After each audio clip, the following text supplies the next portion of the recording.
MP already on it. Oh, implosion on one. Perxiva focus specifically. Nikki jumps in. Veldora gets the kill. MP still gets the turtle though. RWM comes out, but Haji's in the backline as the beast. And that's gonna be a double kill. As possible. They need to at least get one inhibitor off of this. Ooh! JM Pingman following up on the Veldora kill. Implosion completely whiffs as Haji just takes him out. All 5 members of Blacklist, they have their eyes on the prize right now. RWM comes out, tries to control them, but there's big damage, which I don't actually like. Well, I mean... Whoa! Dude, son? Wait, then where exactly...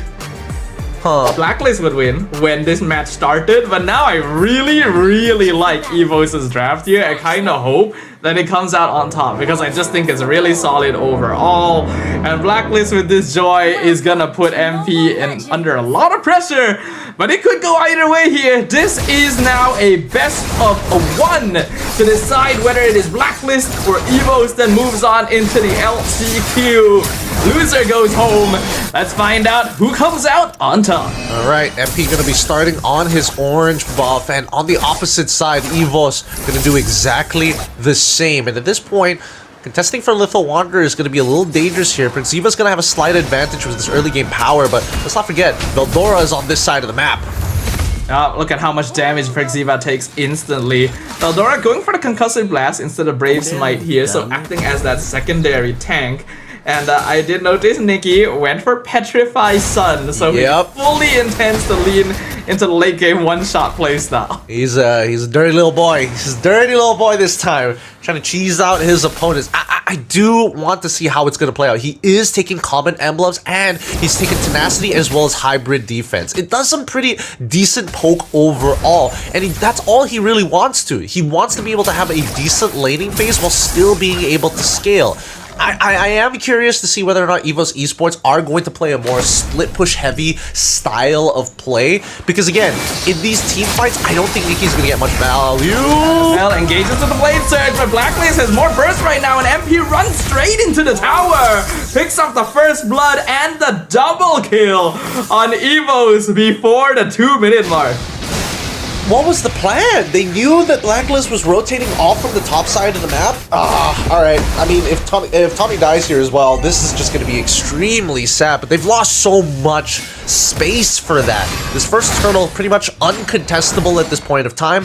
Let's see whether or not Veldora is going to look for the engage. He probably won't. He's going to just, you know, keep track of what's going on.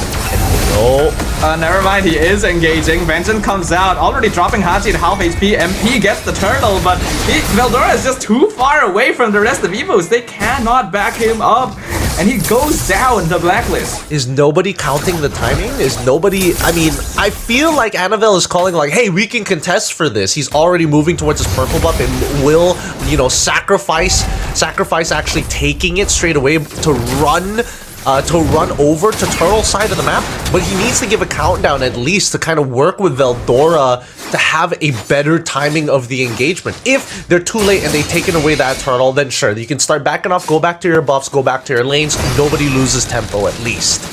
Yeah, we've seen in the past that EVOS Esports gets messy under pressure. And I think we're already starting to see the first signs of that. They definitely are lacking a bit of the momentum since they lost game number 2. And they're feeling the pressure, already losing lane priority in almost every part of the map. We're only 3 minutes in, and Blacklist already has a 2k net worth lead. Yeah, pretty fat lead for them, 3-0 into the matchup. I mean, for Nikki, it's a pretty dead lane for him. He's just going to be chilling for the most part of it. Every other lane, though, however, Clockhood and as well as Tawny do not have much control over this mid, and it's surprising that they don't. But this is just the beauty of Khalid, right? Able to kind of, you know, forcefully, even if Haji is a little slow on that wave clear, doesn't matter. Perxiva can cut the majority of that wave for him to really speed up that rotational process. Yeah, this is what was missing from Blacklist's Khalid in game number 1. I'm kind of shocked that there's such a big difference in how active he is being on the map right now. And this is how you really push that advantage forward. They are not allowing EVOS to control the riverside. Yes? Nikki? Where is Nikki? What is happening to him? What was going on there for a second? Man's walking into walls. If if he needs to call for a technical pause, I really hope he calls it before he loses more gold or EXP. But now for the very first turtle, next turtle of the map. Let's see how they're gonna play it out. MP already on it. Oh, implosion on one. Perxiva focus specifically. Nikki jumps in. Veldora gets the kill. MP still gets the turtle though. RWM comes out, but Haji's in the backline as the beast. And that's gonna be a double kill for Outplayed, as well as another 3 members of EVOS picked off in quick succession. And Blacklist gets the turtle as well. Very free for them. Nikki, is he going to try and do something a little wild, a little crazy here? Let's get a little bit of damage, but losing this mid-tier 1, it's so good for Blacklist International, right? At this point, based off of what we saw in game number 2, they like holding that momentum. They like holding that tempo as well, and they played very well around it. Nikki in a lot of trouble, able to dodge a large majority of the damage at least, but even so, EVOS Esports is forced to stick as 5 now, losing a lot of pressure everywhere else on the map. We already knew with the draft that EVOS is the better composition for sticking as 5, but the fact that they've been forced to do it so early is not ideal. Oh, 3-man implosion! Veldora comes in and knocks them all into RWM Raging Sandstorm. Perxiva trying to distract them away. Despite everything, JM and Hachi are both still alive and healthy. And now JM is in the back line, forcing out Clockhood, dropping him to 10%. Veldora has to escape as well. They finally finish him off, but that is way less than they were expecting to get. Yep, I think even for EVOS, they don't mind the fact that they were able to get 1, sure, but then let's see what the conversion is for Blacklist International. They know that Veldora doesn't have his ult, they know that Clockhood doesn't have his ult, they could do something with that information, but unfortunately, they go for the full reset here, they check the jungle, realize that everything has been taken at this point of time, they don't find much back. Yeah, that was like such a huge catch for EVOS Esports. It was the perfect combo. But Annabelle was not there, the most important piece of the puzzle, their early game burst. So Blacklist was just able to walk out of it for free and continue snowballing their gold lead. Things are not looking good right now. We can see that EVOS is not even gonna try and contest the turtle because they know they just do not have control over the map right now. I think that was implosion used up top. Yup, Sacred Hammer on JM. He is being surrounded 1v4. MP knocked up on 3 members into the Raging Sandstorm. And now the Salmon Force comes out, Outplayed with the killing spree, punishing Veldora, getting a trade back for his fallen comrade, and even Nikki being chased away. Oh my goodness. JM Pinkman, before he goes down, he goes out with a bang. He chunks him hella hard before the rest of the team comes by to sweep that fight up. Even so, Blacklist International, a very clean 5k gold lead. I'm thinking that this game is pretty doomed right now. Annabelle getting his second item is great, but MP has a Holy Crystal, so the timings are just way off for them. Yeah, by now, with the lineup they have, I would have expected EVOS Esports to be the ones in control. Like, their mid-game team fighting should be so good. But Blacklist took advantage of that and went for an unexpected early game aggression. Just rotating all over to stop them before their snowball even begins. Veldora using Unleash the Beast just to defend the tier 2. This is how much pressure Blacklist is putting on them. Can't do much about it. Can't do much at all. You just have to take it. They're waiting for that big catch again, and I think the most ideal one is if they can somehow sneak Haji in. Haji and Outplayed ideally, but both of them have Purifies. It feels very unlikely that they'll make that mistake, and we've noticed that MP doesn't show himself very often. Oh, Annabelle might be dead here. Just barely surviving. Able to dash out. Perxiva gonna be stopped by Veldora as well. That's very important. EVOS cannot afford to lose any more bodies here. At this stage, this Harif is a massive problem. They have no means of catching him as well. That's the big issue. Oh, unless...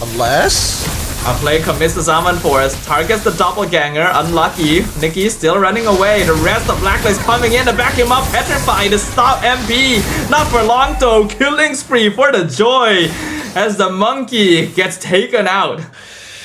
Alright. Interesting. EVOS Esports, they're unsure of what their next steps need to be. I feel like they're just playing too reactive right now, right? Oh, they realize that Outplay could be by himself. Realize even though that 75% of the map is basically dark for them, with no information to play off of, and even if it's not like MP who shows up or Perxiva with Haji, that would have been enough of an issue. Even if JM Pinkman showed up, they would have been having a bit of a struggle to fight.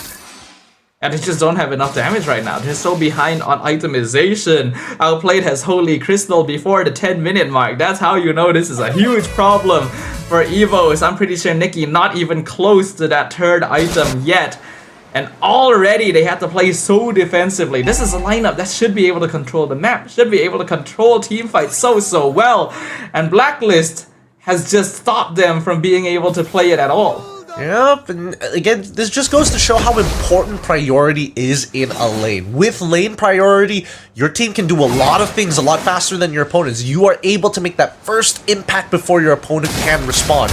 Blacklist International seems to be doing a lot more with their priority in comparison to EVOS, unfortunately. Already, rotating up top, Raging Sandstorm doesn't even let Tawny use Implosion. Looks like he had no interest in doing so. Nikki trying to defend tier 2 mid all by himself, but outplayed in the backline. Look at the damage.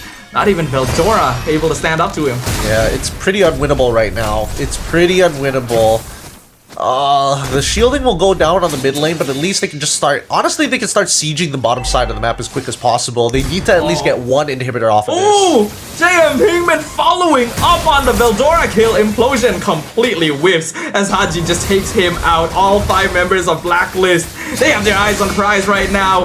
RWM comes out, tries to control them, but there's just no damage. There is no threat. Perxiva takes out Clockun in the backline and still buys space because he heals up more damage than Annabelle and Nikki can do together. Yep, and at this point, second waves are going to be coming through. Veldora is going to get back up. Does he have... He died pretty early on. I wasn't sure how much of his ult charge is still available. It should be pretty high, yeah. It's pretty high. A couple of engagements, at least the first flash step should be enough to get him back up to transform again. But that just means that EVOS Esports is at full fighting force, and Blacklist International with a single inhibitor on the long lane as well for when the Lord is spawning in 45 seconds. I think this is a checkmate angle. MP is at 10k personal net worth with Wishing Lantern, Holy Crystal, and Blood Wings. 3 very expensive items completed before the 12-minute mark. There is a 10k gold difference between Blacklist and EVOS, and we can see that even their cores have only just hit their 3rd item.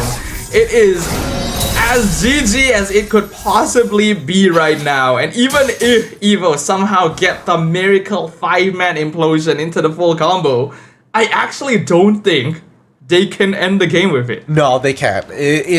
But they just don't have enough damage. Honestly, like, if we're talking about a 5-man implosion, that means there's got to be some significant AoE.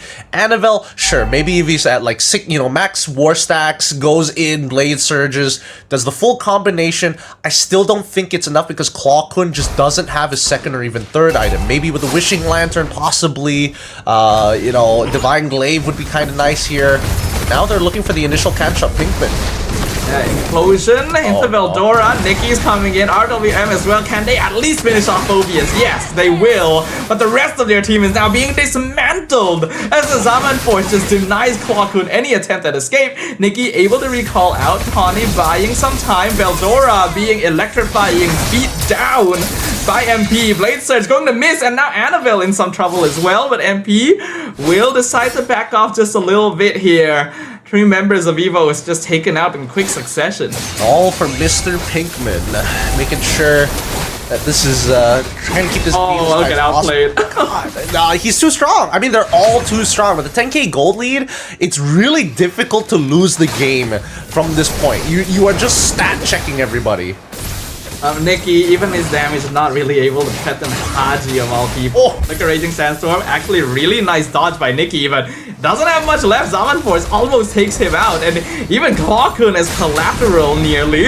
Blacklist are just so far ahead. Now Lord is pushing in bottom. All the inhibitors are going to fall instantly here. Nikki just barely defending the top one. Even if Tawny is able to find that implosion, like you mentioned, Gideon, they just don't have the damage. Annabelle finally has the EOD, but I still don't think it's enough. Yeah, but however, this is dragging on longer than it probably should, right? They found those initial picks, but they haven't been able to actually close the distance again on this crystal. Well, here we go, Praxiva looking for something. Yep, conceal used, not committing his ult yet, just zoning EVOS away so that Outplay can get a free inhibitor. And Blacklist back out after that. Taking it slow and steady. I think that EVOS might be able to hold out on this one. Their high ground seems to be doing okay, and honestly, Nikki on this Sun, if he had more items, would be a legitimate threat because he has been dodging some key abilities with his own ult as well.